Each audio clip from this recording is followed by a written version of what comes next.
Mugi-mugi saged pinanggihan melih nggih. Monggo Ndara. Wonten dawuh.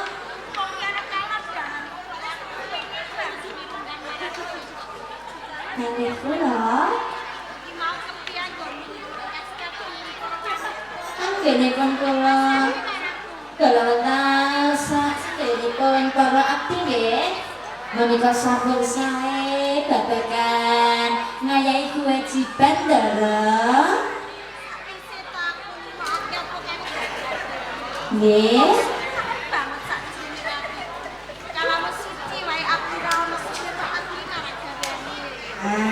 Mboten wonten ingkang kula wirengake Ndara.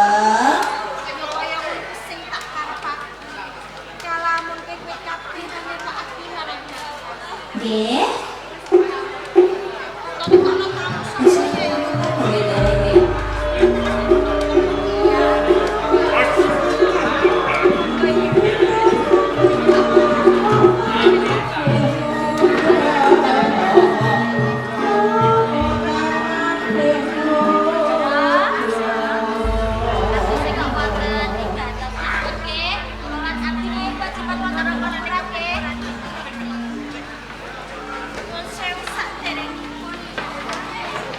Mas butuh pembantu.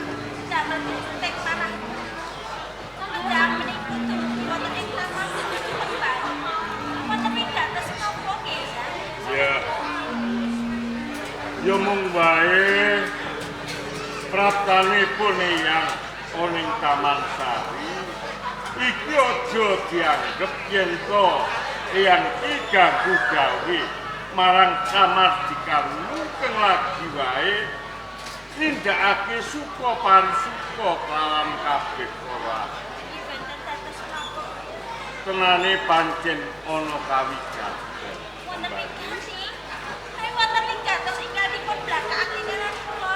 Kaya ngono ya. Kembali. Ngerti ya. Yen ning kalungguhan iki Praja Mataram lagi wae geger. Ayo sing dituwuhake kelawan Ki Ageng Mangir saka Kemangir. Iki Mbalila saka ing Praja Mataram merga bumi Mutian iki kajabi. Nganti ndadekake pasulayan perang. Mongko kabeh para punggawa praja ana ing Praja Mataram iki padha kendang kapracondhang ora kuwawa ngadepi lawan Ki Ageng Mangir sak anda. Nah, juring kono pone yang ndarbeni panemu munjo atur ana ngersaning ramamu jebing panembahan Senopati.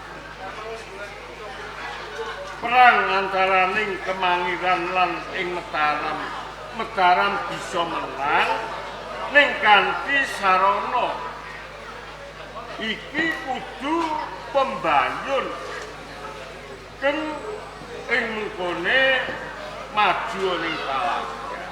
Dalam sewu saderengipun ya. Mboten ateke kula menika badal dawuh pedang menika boten. Iya. Nanging kula menika ngrumaosi kula menika namung wanita. Wanita menika sampun iki sampun barangipun. Iya. Prajurit kemawon kawon ngadepi Demang Mangir apa malih kula ya. Mas Putu Pembayu. Aja kleru ing panampa. Sira ndak utus pinangka dadi senopati ngadepi lawan Ki Ageng Mangir. Iki ora ndak kongkon kok maju perang adu atos sing balung kandeling kulit ora. Mboten maju perang. Lajeng ya. Ayo sira iki pinangka kanggo sarana. Jeneng wong perang kuwi kalah okole kudu nggunakake akal. Sira bakal ndak dadekake ranting emas. Kula dipun tandhasake ranting. Sira kudu gelem nglakoni tumindak nista nanging utama nestane sira engko ndak kongkon supaya gelem dadi marang gono utawa barang redek. Mengko tumuju ning Kemangiran. Aja kanthi pradandan sing kaya ngono kuwi ning kudu pradandan cara sudra. Pisan sungkap kaping pindho sira aja ngagem jeneng pembayun. Sira kudu ganti jeneng nganggo jeneng Pamikatsih. Mengko ora kaijenan sira tumuju Kemangiran. Uga bakal diderekake para punggawa praja kang ing kono mengko padha dheweke namur laku dadi panjak utawa dadi niyaga. Sinau sangat salebeting manah kula jalaran menapa. Kula kedah ngorbanake jiwa lan raga. Nanging ya, terus sampun ikhlas lair batin. Sedaya kala wau kangge katentreman wonten ing Raja Mataram. Lan kula mesak kekalan sedaya kawula wonten ing tanah. Kaya ngono. Ya mung wae. Kados pundi? Ditunggasing ya. Merga Ki Ageng Mangir kae ndarbeni pusaka kang ampuh kang magila-gila. Kengaran tumbak dari Klinting.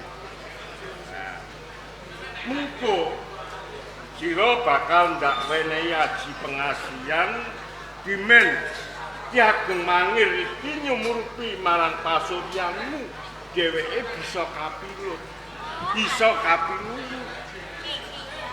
Yen mengko Ki Ageng Mangir wis ndarbeni rasa seneng kelawan si pembayun. Nah, yen ana kaljangan tumbak Kyai Naga Baru Klinting iki usapana nganggo kembenmu dimen yonine iki bisa ilang. Oh ngaten. Kados ngaten ya kula nyuwun pamit ya. Aja lali lho ya. Kabeh pawel wingi ya. Kula tansah ngestakaken dawuh panjenengan. Ono. Kula nyuwun pamit lan sampe pangestu.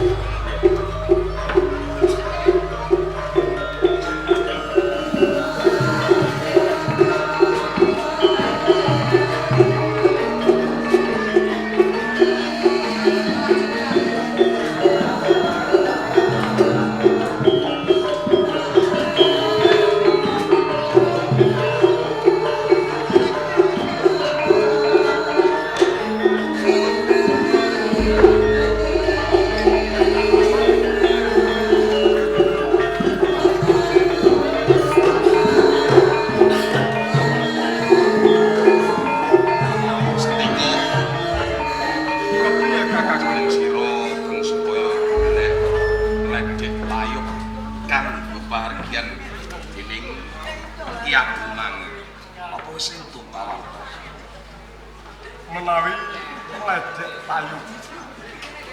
Kula niku kok bingung. Ingkang kulino layu kangge Kakang Wirya. Kok dadak iri karo aku. Najan to aku kulino nayu. Nanging aku ora ngerti. Ledek tayub sing kondang mengkone aja nganti nguciwani karo Kakang Ki Ageng Mangir. Nanging aku perlu kabar. Ning gone alun-alun Kemangiran. Iki ana ledek tayub kembarang. Mula selak gage ayo. Oh, nuju ning alun-alun.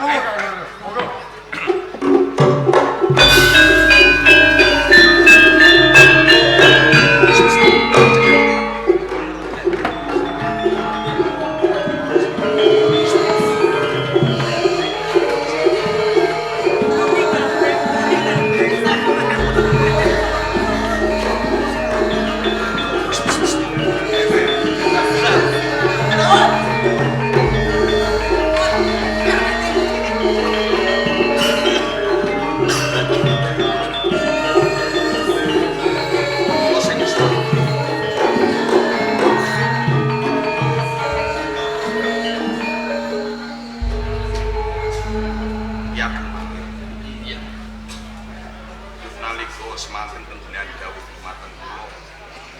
kedah panjenengan badhe ngawontenaken pahargyan mawi panjenengan badhe nanggap tayub ing wekdal sakmenika kula sampun pikantuk ledhek tayub kangge pahargyan kanthi pahargyan iki ambarengi ambal warsangga terus antraning Kemangiran lan Mataram ilalah Kemangiran entuk kamenangan.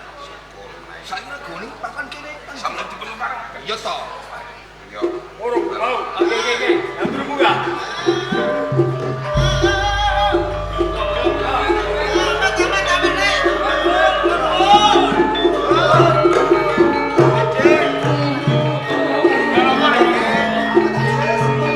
iya Kemangir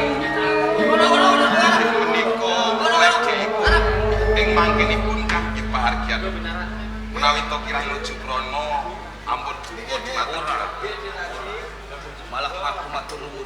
nggih Jalaran anggonmu golek ledhek iki beda banget marang adat saben taun. menapa saestu Sik. Jenengmu sapa nok? Dipun srawungake kula pamit. Pamit kasih. Apa bener kowe sing bakal mangayu bagya ana ing Kemangiran kene? Menika lan Yen kowe tanggapan ngono kuwi sak babak pindho. naik kula tanggapan sak babak menika gangsal atus 1000. 500 mbok dom sak kancara wangi.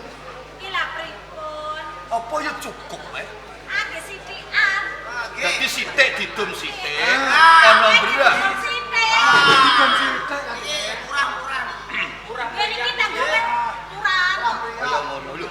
Sik. Panjakmu kono sing suwek Pundi? kuwi lambene. Pripun iki? Boten suwek. Adek-adek nek omong adek. Kamu aja.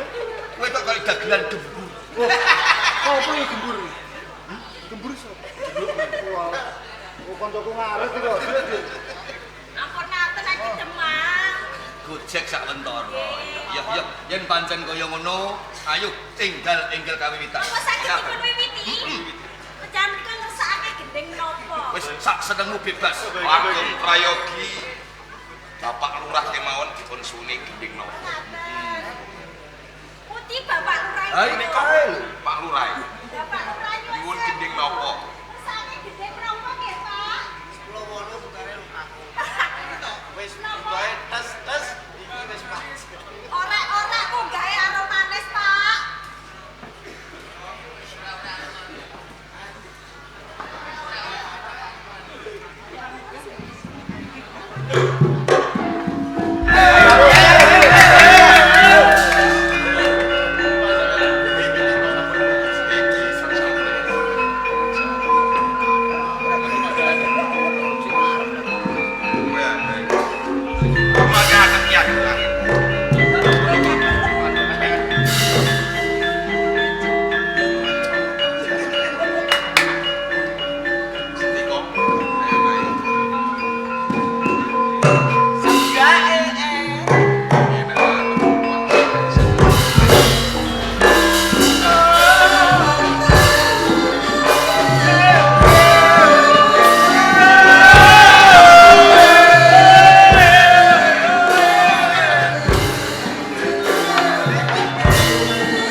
ngandani.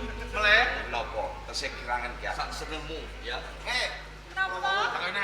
Kersane gendeng napa? Ah, 10.8 mung gawe ayang-ayang. ayang ayang. 10.8 mung gawe ayang-ayang. Ah, ya. Napa ki Demang? Sik ini Pripun? kok campur aduk. Lho, lah Lah pripun? kok sepuluh kok ayang-ayangmu dhewe apa piye? Lah kudune napa? Lah mbok. Aduh. Ah, lukaku mawon. Enggak. Monggo kendel guling munggah napa kanten jenengan.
Kabeh rodha gelar begau.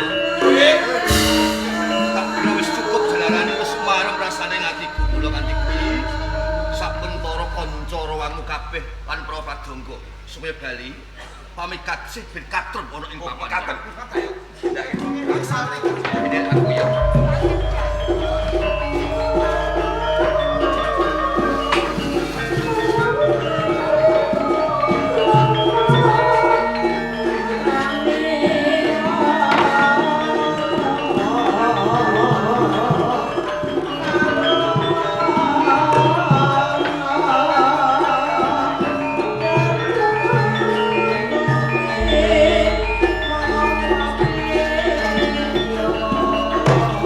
Kok yo ngene-ngene. Kabeh kancane waktu dikon bar. Ning pindho karo aku. Dikon katrem ana ing kademangan. Iki tuwa pitakon sak jroning ngati. Jane opo karepane? Iki dipasang. Ati tumindak sing koyo.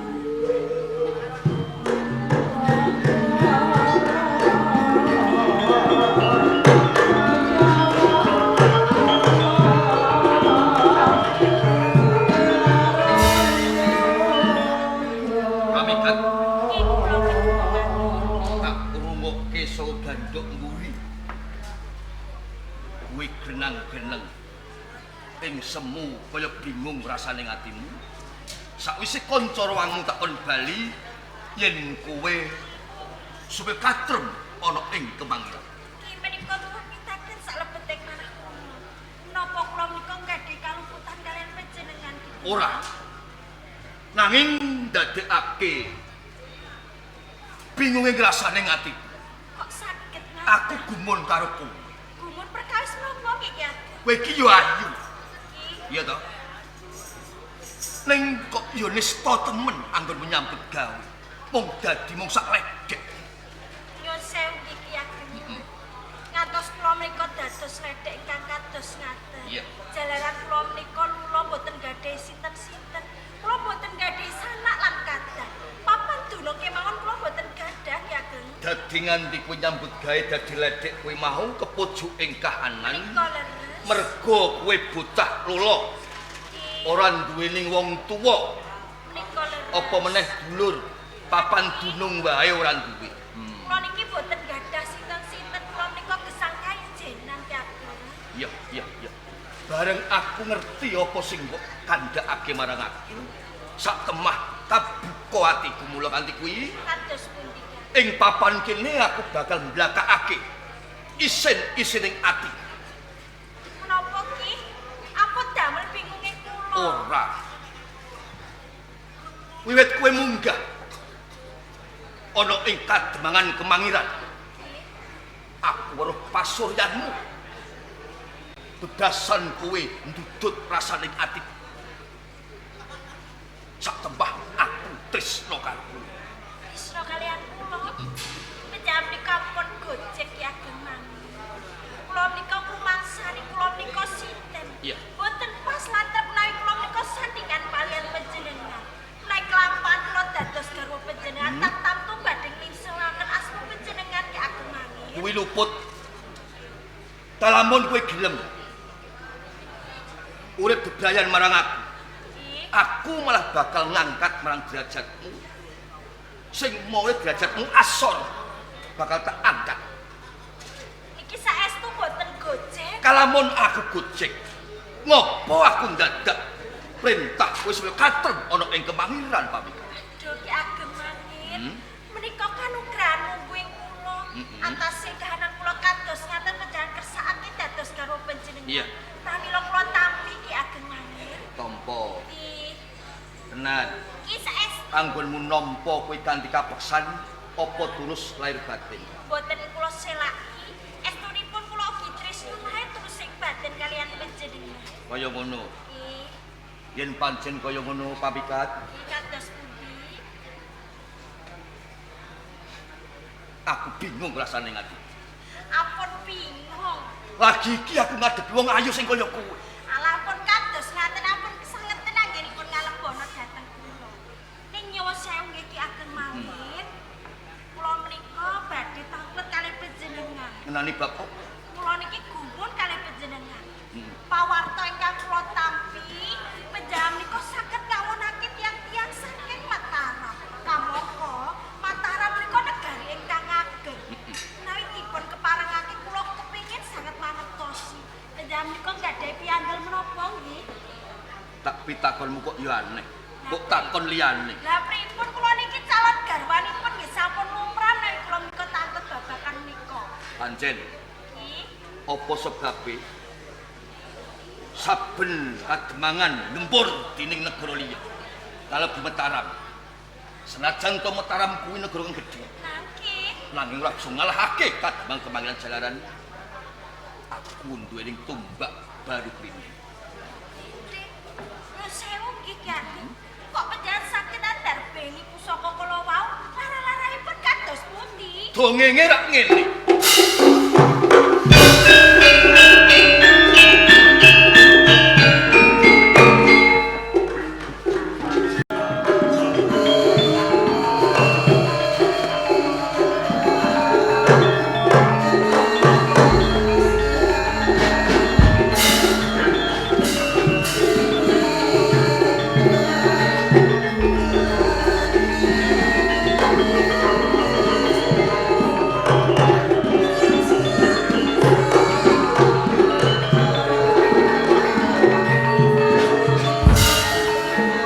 Murti, Ya, tenan kowe Murti. ya Kakak. Wah iya. Suwe ora tau ketemu kok tambah ayu Wertine. Alah, Iya. kok sampean iki lali. Rikala semono aku ya ayu lho Kakak. Neng beda ayumu mbiyen karo saiki. Bedone Kowe manggon. ayu resik kakulitanmu. Alah ngene. Iya. Kok dhisik to, Kang? Sampean iki kok ning tengah alas jane arep ning ndi? Yo satrane iki arep ning omahmu. Ning omah. Lho iya. Banjur arep ngopo, Kakang? Lho kok ngopo? Sore kowe tak tinggal. Biyen kowe ra isih sambung tresno kelawan aku. Yo to, saiki tak baleni meneh. Nggonku lunga iku nyambut gawe kabeh mau kanggo kowe. Aku bakal nglamar kowe. Ih. Kok nglamar-nglamar piye to, Kakang? Lho iya to, kowe tak wae bojo. Coba sawangen to, Kakang. Salah ngopo? Ih, Lho, aku wis meteng, aku wis bobot. rumangsaku jembling. Jembleng-jembleng. Beda meteng. Iya, Kakang. Iki meteng karo sapa? Ya meteng karo bojoku no, Kakang Wonoboyo. Lho, Wonoboyo iki dadi bojomu. Iya, Kakang. Oh. Pager mangan tanduran. Lah Lho iya, Wonoboyo iki kancaku. Lah kok saiki dadi bojomu? Lah piye to, Kakang? Lah mbiyen aku ya kebadhe tresno karo Kakang Wonoboyo sajuke sampeyan lunga ninggalke aku lho ya. Oh, ngono. Nanging ora apa-apa, Mod. Ajan kowe saiki wis duweni bojo. Nganti aku Joko tuwa bot-bote, aku iki tresno karo kowe. Ngerti kok? Tak rewangi kaya ngene iki nyambut gawe tekan ndi wae kabeh mau kanggo kowe. Lho, aku bali kok kowe duwe bojo. Lho sing gedhe pangapurane to, Kakang. Jagat iki lah ya digelar rombo, ora mung sak godhong kelon. Yen to sampeyan iki kepengin rabi, kepengin duwe bojo, golek Allah wadon liya saliyane aku lak ya kena to, Kakang. Pancen jagat iki digelar rombo. Lah iso. Wong wadon ora ngomongake siji, rawan manis rondo kang ayu kaya akeh. Nanging siji kabeh mau ora ana kang cocok nuruni atiku. Mung kowe ngono saka kuwi berarti pegat ana bojomu. Iya aja to, Kakang. Mengko ragate pira aku bakal ngagati. Ih, aku ora suti. Mergo apa, Kakang? Iki tinaku wis bobot anake Kakang Wonoboyo. Ora apa-apa. Najan kowe bobot lepo nang jabang bayi aku saguh lawat. Ngerti? Aja ya, Kakang, aja Kan? kebajutki. Mbok yo eling sampeyan iki, Kakang. Ngiling apa? Eling, apa ora mesake pun nang jabang bayi sing tak kandhut iki to, Kakang? Aku babar pisan ora mesake karo kowe. Mergo tresnaku karo kowe kula sing batin tumloso kuwi. Yen kowe ora gelem mlaku Wonoboyo dina iki, bakal aku gelem karo kowe, prawoso karo kowe. Aku ora bisa, Kakang.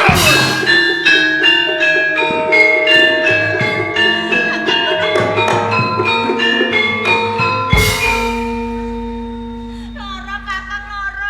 Loro diapake? Kok jiwiti ngono kok ya? Sing jiwite kowe lho sapa? Wokong cilik ayo jiwiti kok. Bokong kiri nyapa kowe kepengin karo bokong? Jeneng jenenge ora pura bokong. Kanca lawas. Anu Rogo. Yo, Yo gene tumindak menggasro. gasro kepiye? Aku ro dhewe lamun kowe arep mrawasa kelawan Murti. Mongko tak kira kowe wis mangerteni. Sapa Murti? Kae bojoku. Aku ngerti yen Murti ki bojomu nanging nanti aku kaya ngene mergo aku tresno karo Murti. Mula saka kowe ora koyo. Kowe becik tinggalke Murti. Murti kanggo aku. Yen kaya ngono cedhok anu Rogo. Kowe arep nerak pager ayune liyan. Ora edep. Aku nerak marang pageran liyan. Kabeh mongko iku bab iku tresno. Sapa kang paling ngarepanku? Nek trine tak sikil aku. Murti tak sembadani.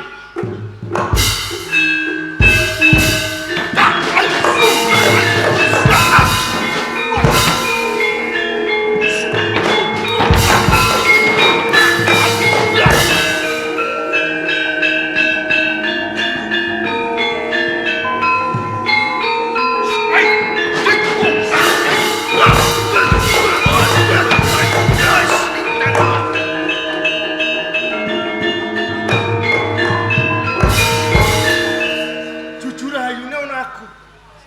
Lamun ora ana aku, mestine wae anu Rogo mrawasa kelawan kuwi. Iso, Kakang. Kowe wis duweni bojo.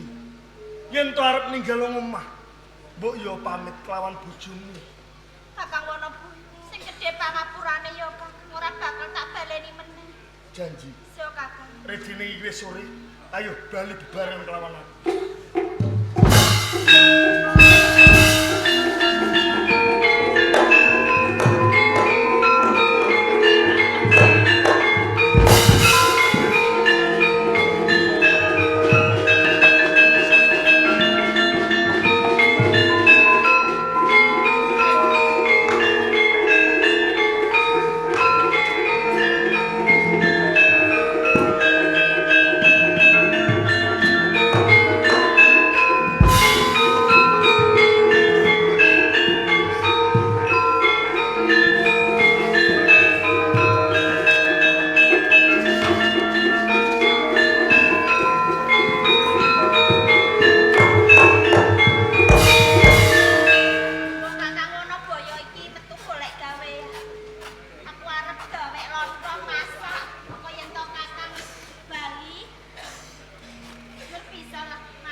Rasane. Tak kira ae ra ono wong wadon sing bagya mulya mung kejaba aku. Nanging rasane wetengku iki kok panas ngopo ya? Kok nyarpak.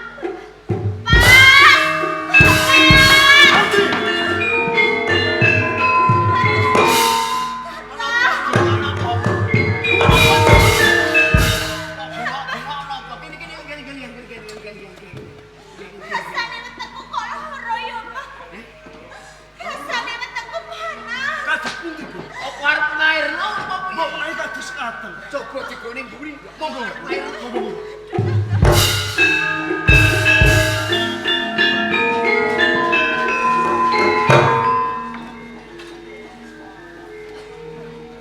Kula kuwatos sanget. Coba apa bener arep lairno bojo? Oh ngaten iki. Ini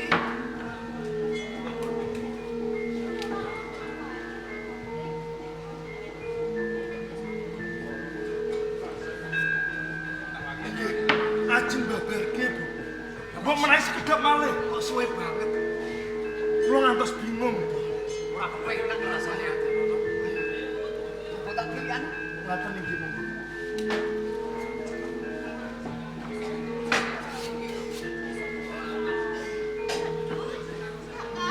Murti.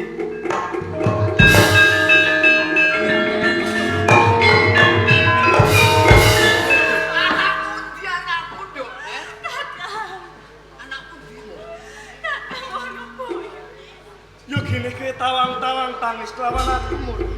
Tenane ono perkara apa? Sing gedhe parapurane Kakang. Wis salah apa Murti?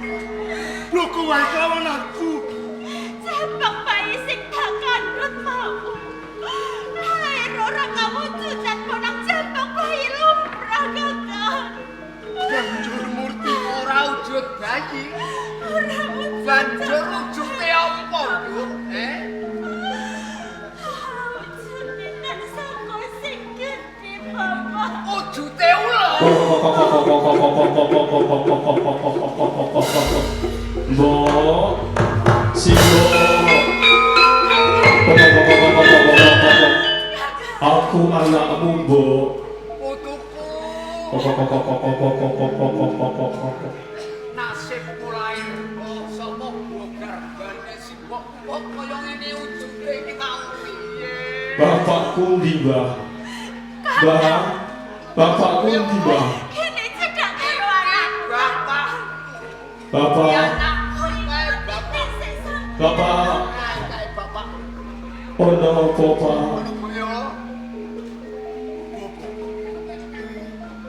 dosa menapa ingin badhe kula sandhang. Wirang menapa ingin badhe kula sandhang, Bapak. Kula niki lama ing menungso. Nanging gadah turun tat saka ingkang kados ngaten. Aku tak takon karo bojomu. Sing lerek ing godhong gedang ki sapa? Caramu nglerek ing godhong gedang kepriye, Nduk? Iki mawon ngareki godhong gedang. tak pangku Wesone kok wangku. Lah iki yo. Walering kabeh para wong pinter marang sapa wae wong wadon sing nglereki gedang banjur gaman landhep dipangku. Ya kaya ngene iki kedadian. Sapa sing tasandang nganti ana Ora apa-apa. Kabeh iki nudratake dening Bathara. Ngono kok ya. Kados aku nono iki anak. Aku anakmu, Pak. Leres, Belum mengakoni yen aku anakmu, Pak. leres sedaya pangandikanipun sampeyan. Mbok menawi sampun kinodrat dening Gusti Kang Gelar Jagat. Kula gadah turun tat saka ing kados ngatur. Nanging prasasat kula niki dereng saged trima perkawis menika. Sampe apa? Kados pundi alokipun tangga teparuh menawi kula gadah turun tat saka ing kados ngatur. Banjur karku kepriye ngono boyo? Ala dikaya ngapa? Nanging menika pinangka titisipun kula kangge pangeling-eling. Kula badhe paring jeneng Jenengku sapa, Pak? Baru Klinting. Baru Klinting. Baru Klinting.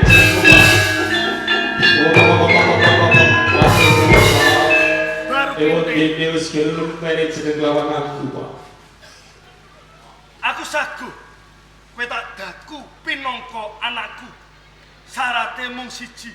Apa syaratnya, Pak? Lamun to kowe bisa nglegeri Gunung Merapi, ora esuk, ora sore, kowe bakal tak daku pinangka anakku. Bapak gelem ngakoni yen to aku anakmu. Sagono. Lamun aku bisa nglekeri Gunung Merapi. Iya, Pak. Iya. Senajan to abot bebono iki, nanging Pak, aku bakal coba nglekeri Gunung Merapi.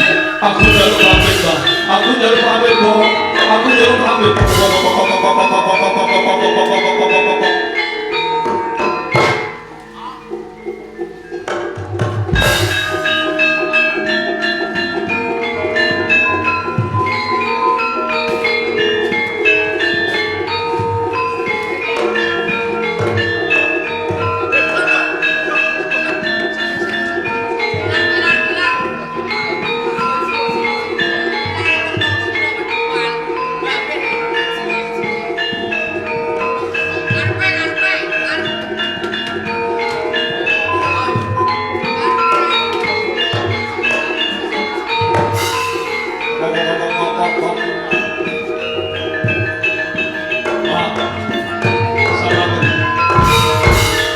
Kurang sedikit meneh aku wis bisa nglekeri Gunung Merapi.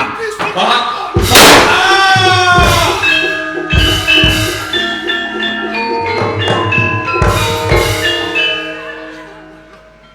Ngono boyo. Kok kapakno anakmu? Tegel mboten tegel. Sinasa menika titisipun kula. Kula percaya. Sebab apa kok nganti kok ketok ilate? Awit kula niki dereng saged menawi kula nandhang wirang iki kados ngaten, Bu. Loh, malah kapora. Sasampunipun kula ketok ilatipun wonten wujudipun wesi. Iki wujude. Dumadine ilat dadi wesi. Leres yen aku ngarani iki wesi pulosane. Pulosane. Ngono kuwi. Yo, ngene. Aja nganti wesi pulosane iki kok gawa ngalor ngidul, Pajen. kok ora ana gunane. Mula aku duwe pinemu bakal tak babar dadi gaman sing ampuh. Kados ngaten. Minangka kanggo piyandelmu ngono kuwi. Maniki. Menawi ngaten matur suwun sanget. Entenono sawetara.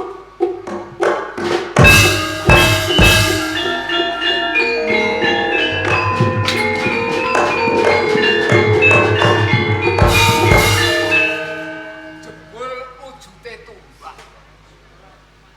Neng dawa lan liyane. Iki ora ana liya sing dawa ya kudune kowe. Pinangka piandel kula saking wesi pulosane.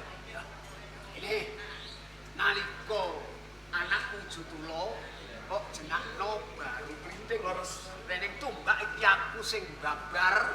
Dadi wujud tumbak sing ampuh. Kerugo tak wenehi tumbak baru klinting. Tombak baru.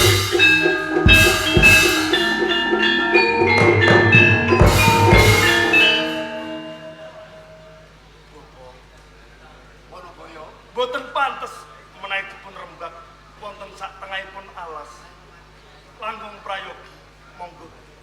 Tumuli wangsul wonten. Oh, kaya ngono. Ayo. Monggo.